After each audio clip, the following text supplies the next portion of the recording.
Le gouvernement américain approuve le programme financé par Bill Gates pour libérer 750 millions de moustiques génétiquement modifiés en Floride et au Texas. 750 millions de moustiques génétiquement modifiés seront relâchés dans les quais de Floride.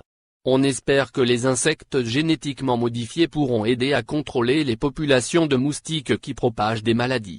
C'est la première fois que des moustiques génétiquement modifiés seront relâchés aux États-Unis. Les autorités ont approuvé des plans pour que les moustiques génétiquement modifiés soient relâchés dans les quais de Floride à partir de l'année prochaine.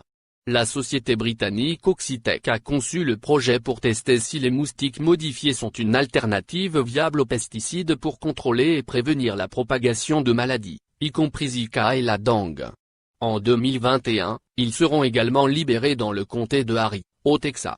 11 cas de dengue ont été confirmés dans les quais de Floride et tous se sont produits à Key Largo.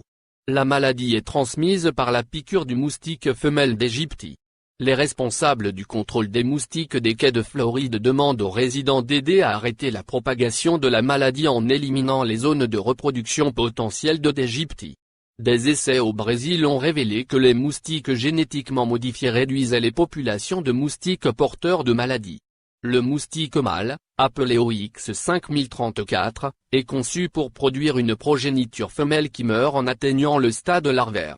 Une protéine est transmise qui les tue avant qu'elles n'éclosent et sont assez grosses pour propager la maladie et mordre.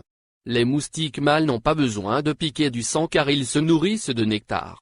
Ce sera la première fois que des moustiques génétiquement modifiés seront relâchés partout aux États-Unis, ce qui soulève des questions sur la sécurité du plan. Dana Perle, responsable de programme chez Free of the Earth, les Amis de la Terre, a déclaré « La libération de moustiques génétiquement modifiés mettra inutilement les Floridiens, l'environnement et les espèces menacées en danger au milieu d'une pandémie. » Cependant, lors d'un essai au Brésil où le moustique artificiel a été relâché, Oxitec a déclaré qu'il n'avait pas causé de dommages aux autres insectes. Un déclin de la population de moustiques porteurs de maladies a également été observé dans cet essai.